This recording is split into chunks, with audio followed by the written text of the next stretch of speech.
ছবি দিয়ে সবাই এটা তোলার পরে আমরা থাকলে ঝামেলা বেশি হয়। দাদা সইগুলো করে দিই। কালকে অভিশাপ দেশ আমাকে, তার জন্য আজকে এই লঞ্চে এই শিবুদারও নিয়ে নে আমাদের অভিশাপ দিয়েছে, তাই এই লঞ্চে পাঠিয়েছে। ছি হ্যাঁ এটা কিন্তু ঠিক না। এবার তোমাকে আজকে শিবুদারও রাখুন না আমি ওখানে। এই শিবুদা এদিকে চলে আসবা। ওইখানে মালে বেসালার মালগুলো কোথায়?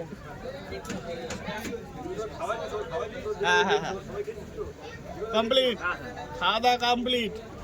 আমাকে টাকা ফেরত দেবো, আমাকে পুরো লঞ্চ দিছে। দেখ ওই দুইটা ফেলে তারপর যাওয়া যায় না। এটা ফটো তুলতে পারলাম না, ভিউটা আছি। কি ওরে ভালো করে তুলছিস তো? এটা দেখাবি কিন্তু, কবি এই লঞ্চে গেছি।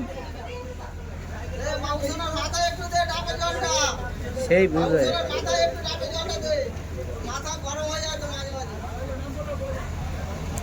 এই যেমন